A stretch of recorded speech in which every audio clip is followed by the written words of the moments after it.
Tonight, our special transmission as freed Israeli hostage Noa Argamani refutes media claims that her injuries were caused by Hamas. Assalamu alaikum and good evening. This is Muslim News Canada on Muslim Network TV. I'm Aisha Ashraf.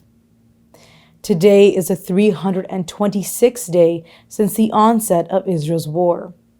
Palestinian Health Ministry reports in the past 24 hours, Israeli strikes have killed 30 Palestinians.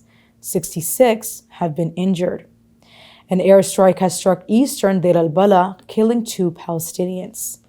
It also targeted a gathering of civilians at the Al-Jafarawi neighborhood entrance. Additional casualties have been reported at the Al-Az bin Abdul Salam school. The school is serving as a makeshift shelter for displaced civilians. An attack at the north of the Nuseirat camp has resulted in numerous fatalities, including women and children. Further north in Al-Mufti, a drone strike on another shelter killed 3 more people, including 2 women. Medics have recovered 6 bodies in Khan Yunis and Rafah, including 2 women. The United Nations Agency for Palestinian Refugees has reported a dire water crisis in Deir al-Balah. The agency says only 3 out of 18 wells are operational. Hamas has rejected new Israeli ceasefire conditions proposed in Egypt. The militant group demands adherence to a plan backed by U.S. President Joe Biden and the UN Security Council. At least 40,430 Palestinians have been killed in the past 10 months. 93,534 civilians have been injured. A report in the British medical journal The Lancet says 186,000 Palestinians may have been killed since October 7th. Israel faces accusations of genocide at the International Court of Justice. The top court has ordered Israel to halt its military operations in the southern city of Rafah. Tensions in the Middle East remain high as the region is prepared for a wide-scale war between Israel and Iran and its proxies. Early Sunday, Israel launched a series of airstrikes on southern Lebanon, targeting over 40 Hezbollah positions.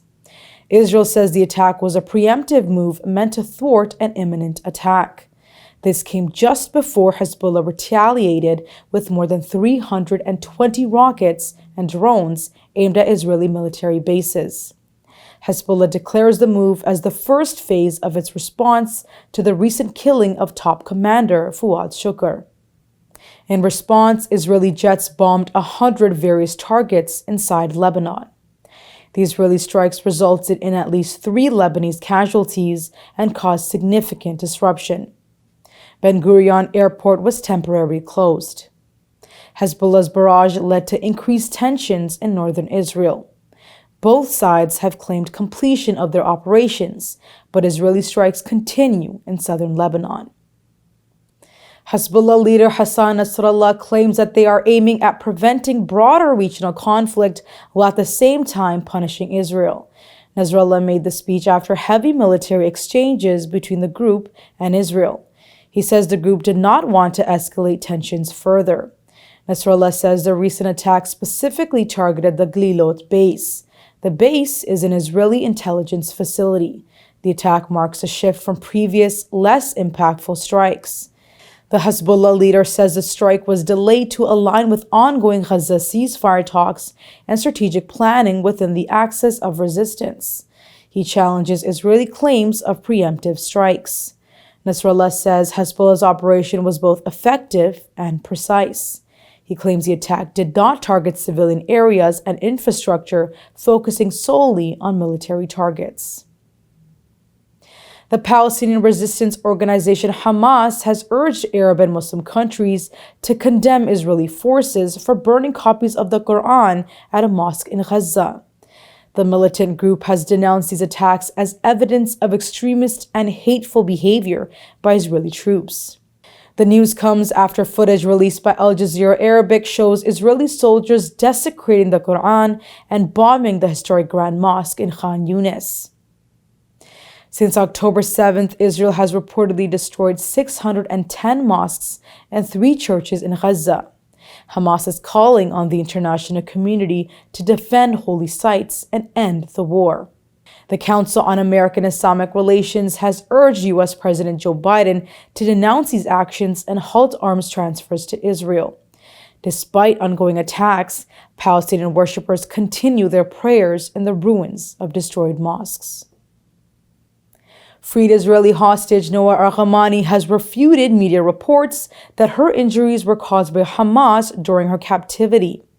Instead, Argamani says the injuries have been caused by an Israeli airstrike. Argamani was taken hostage on October 7th and rescued from Gaza in June. She addressed G7 diplomats in Tokyo on Wednesday.